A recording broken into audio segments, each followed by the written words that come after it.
क्या हुआ? चाय बना दो एक कप। अभी तो चाय बन जाएगी, कहीं ऐसा ना हो कि चाय के भी लाले पड़ जाएं। मैंने पहले ही कहा था नौकरी मत छोड़ो, लेकिन मेरी इस घर में सुनता ही कौन है। 6 महीने हो गए हैं काम शुरू किए हुए, पैसा सिर्फ जा ही रहा है, आ कुछ नहीं रहा।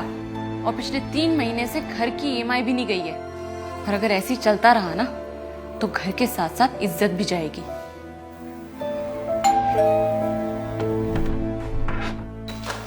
नमस्ते भाभी। नमस्ते नमस्ते, खुश रहो। आ जाओ आ जाओ आ जाओ। नमस्ते भैया। नमस्ते नमस्ते। ये लीजिए, सबसे पहले आप लोग मुंह मीठा कीजिए।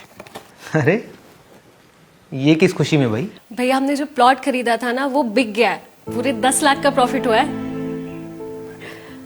भाभी आप भी तो मुंह मीठा करिए। मैं पानी लेकर आती हूँ। रुकिए भाभी, मैं भी आती हूँ। भाभी प्लॉट तो बिक ही गया है और अच्छा पैसा भी मिल गया है। हम सोच रहे कि एक नया घर खरीद ले। सुनो, स्वाति बता रही थी कि उन्हें नया घर खरीदना है, तो हम अपना घर बेच देते हैं। पिछले 6 महीने से काम चल नहीं रहा है, पैसा नहीं आ रहा है घर में। कल को बैंक से नोटिस आ गया तो क्या करोगे तुम? मेरी बात मानो, ये घर बेच दो उन्हें, घर की बात घर में रह जाएगी।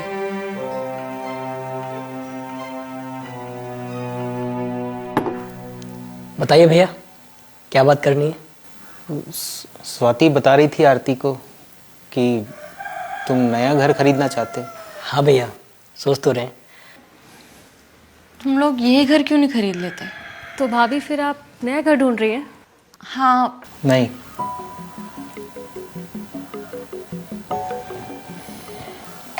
मैं तुम दोनों से कुछ छुपाना नहीं चाहता।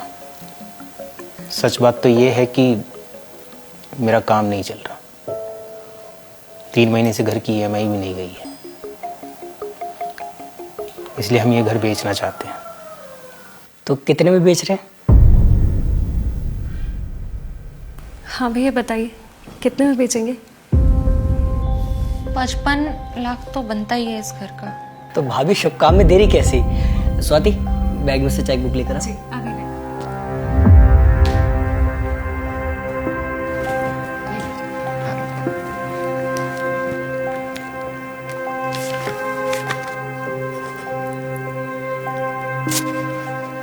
लीजिए भैया, ये 10 लाख एडवांस और बाकी रजिस्ट्री के बाद दूंगा।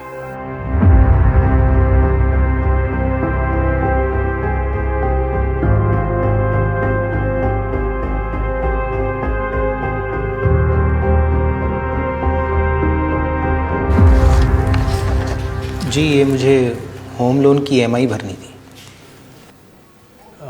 एक मिनट सर, मैं चेक कर लेता हूँ। जी सर, आपकी EMI तो जमा है। नहीं नहीं, ऐसे कैसे हो सकता है? आप ठीक से चेक कीजिए। मेरी 3 महीने की EMI पेंडिंग है। वो मेरे पास कल बैंक से फ़ोन भी आया था। सर पेंडिंग होती तो यहाँ पेंडिंग शो करता, यहाँ तो पेड शो कर रहा है। इनफैक्ट आपका EMI कल ही जमा हुआ है। ये पकड़िए।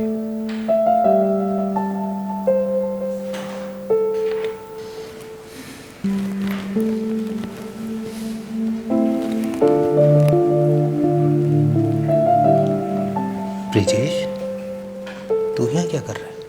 आपने ये सोच भी कैसे लिया कि जो घर आपने खरीदा है वो आप मुझे बेच दोगे? बचपन से लेकर मेरे बड़े होने तक आपने मुझे हर कदम पर संभाला है। मुझे कभी भी पिताजी की कमी महसूस नहीं होने दी। और आज जब आप पर बुरा वक्त आया तो आपने मुझे पराया कर दिया। माना कि मैं छोटा हूं, आप बड़े हैं, स्वाभिमानी हैं, लेकिन क्या आप मुझ पर इतना भी हक नहीं रखते कि मुझसे खुलकर हर बात कह सकें? अरे क्या हुआ आज आपके पास नौकरी नहीं है तो? आपका छोटा भाई तो है, एक बार मुझसे कह के तो देखा होता, भैया पैसे क्या चीज है, आपके लिए मैं अपनी जान भी दे देता। लेकिन आपने पराया कर दिया।